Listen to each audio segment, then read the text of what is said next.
কার্তিক রুইদাস পেশায় কারখানার শ্রমিক, তারই নাকি 7 কোটি টাকা জিএসটি। পেশায় কারখানার শ্রমিক প্রতি মাসে বেতন পান মাত্র 9,500 টাকা, অথচ সেই শ্রমিকেরই 7 কোটি টাকা জিএসটির বকেয়া। তাই বকেয়ার টাকা আদায় করতে ডোমজুড়ের বাড়িতে জিএসটি দপ্তরের আধিকারিকদের হানা। ঘটনাকে ঘিরে চাঞ্চল্য হাওড়ায়। পুলিশ সূত্রে জানা গেছে, ডোমজুড়ের নতিবপুরের বাসিন্দা কার্তিক রুইদাস মুম্বাই রোডের ধারে জালান কমপ্লেক্সের একটি কারখানায় কাজ করেন। গত বৃহস্পতিবার যখন তিনি কারখানায় কাজ করছিলেন, তখন হঠাৎই তার নতিবপুরের বাড়িতে রাজ্য জিএসটি দপ্তরের 4 থেকে 5 জনের একটি দল হানা দেয়। খবর পেয়ে কারখানা থেকে বাড়িতে ছুটে আসেন কার্তিক। জিএসটি আধিকারিকরা তাকে জানান তার 7 কোটি টাকা জিএসটি বাকি। শুধু তাই নয়, কেডি এন্টারপ্রাইজ নামে একটি কোম্পানির তরফে তার ওই 7 কোটি টাকা জিএসটি বাকি রয়েছে। সেখানে কার্তিকের নামে ব্যাংক অ্যাকাউন্টে মাসে 36 কোটি টাকা লেনদেন হয়। এই কথা শুনে তাজ্জব হয়ে যান কার্তিক। তিনি বলেন, সামান্য বেতনে জালান কমপ্লেক্সের একটি কারখানায় কাজ করি, কোনোদিন কোনো ব্যবসা করিনি। তার ঠিকানা, প্যান কার্ড, আধার কার্ড ব্যবহার করে জিএসটি পোর্টালে তার নাম তুলে দেওয়া হয়েছে। এ বিষয়ে বিন্দু বিসর্গ জানেন না কার্তিক। এ ঘটনায় কার্তিক হাওড়া সিটি পুলিশের সাইবার ক্রাইম বিভাগে অভিযোগ দায়ের করেন। পুলিশের পক্ষ থেকে গোটা ঘটনার তদন্ত শুরু হয়েছে। এই ঘটনার নেপথ্যে বড়সড় অপরাধ চক্রের হাত রয়েছে বলে মনে করা হচ্ছে। রহস্য উদ্ঘাটনে ব্যাংক কর্তৃপক্ষের সঙ্গেও যোগাযোগ করছে পুলিশ। ব্যুরো রিপোর্ট, আমাদের টিভি।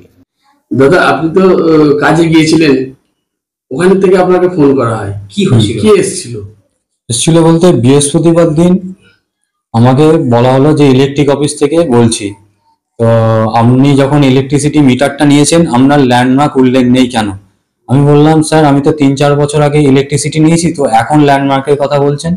বলছে হ্যাঁ, এটা আপডেট করতে হবে। আমি বললাম তাহলে আপডেট করে নিন, নিয়ারেস্ট আমার দক্ষিণ জাবদা পোস্ট অফিস। তো ওনারা ফোন কেটে দেন। কেটে দেওয়ার কিছুক্ষণ পর আবার ফোন করে আমাকে। ফোন করে বলে, আমরা তো দক্ষিণ জাবদা পোস্ট অফিসে এসেছি, তো আপনার বাড়িটা এক্স্যাক্টলি কোথায়? আমি বললাম যে আমার বাড়িটা ওইখান থেকে, আপনি যাকে হোক আমার নাম জিজ্ঞাসা করুন, তো আমার বাড়ির ঠিকানা আপনাকে বলে দেবে। তো বাড়ির ঠিকানা এসে আমাকে আবার ফোন করে বলে যে আপনি কার্তিক রুইদাস যেখানেই থাকুন, আমরা জিএসটি আধিকারিক থেকে এসেছি, আপনি যেখানেই থাকুন আপনি বাড়ি চলে আসুন, আপনার সাথে দরকার আছে।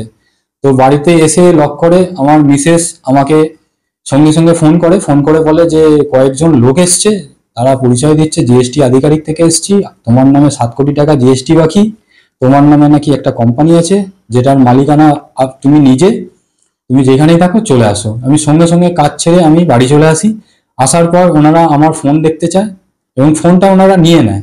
তো নিয়ে নেওয়ার পর ওনারা আমাকে কোশ্চেন করে যে তোমার সমস্ত ডকুমেন্টস দিয়ে একটা কেডি এন্টারপ্রাইজ কোম্পানি করা আছে যেটার মালিকানা আপনি, এবং আপনার নামে জিএসটি নম্বর রয়েছে, কারেন্ট অ্যাকাউন্টও রয়েছে, তো আপনার নামে 7 কোটি টাকা জিএসটি বাকি আছে, তো আপনি কি বলুন, কিছু বলুন।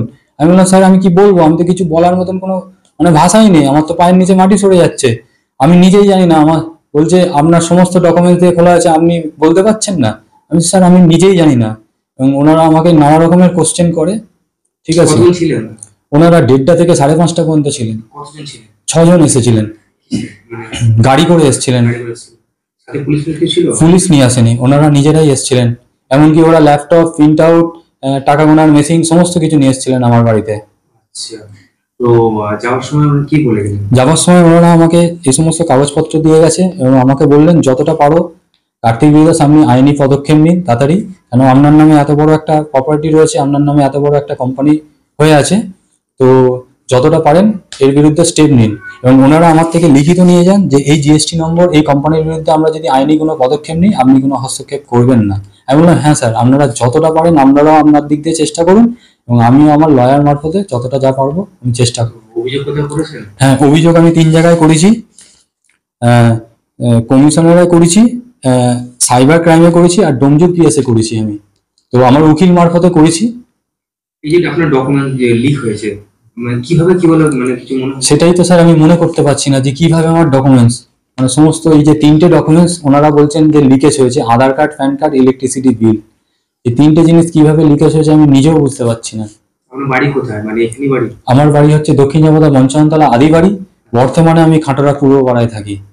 এই যে কোম্পানি, কতদিনের কোম্পানি কিছু বলে গেছে? হ্যাঁ, এনারা বলছেন যে 1 বছরের উপরে কোম্পানি নাকি এটা চলছে।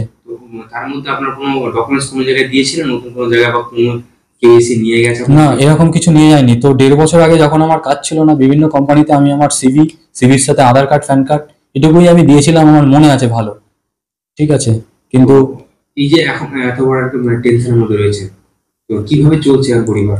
চলছে বলতে দুশ্চিন্তার মধ্যে আছি। বৃহস্পতিবারের পর থেকে আমাদের খাওয়া দাওয়া ঘুম সমস্ত কিছু মানে যতক্ষণ না এর একটা সমাধান হচ্ছে ততক্ষণ আমরা দুশ্চিন্তার মধ্যেই আছি। নার্সে আছেন, ভালো কোনো খবর আসছে নাকি? কি আশা করছেন এরপরে পদক্ষেপ কি হতে পারে? পদক্ষেপ উকিলবাবু বলেছেন যে আমি দেখছি কি করা যায়, এবং বলেছে ভয় পাবার কিছু নেই, দেখছি কতটা কি করা যায়, এটুকুই আশ্বাস দিয়েছেন উকিলবাবু। আমার নাম কার্তিক দাস।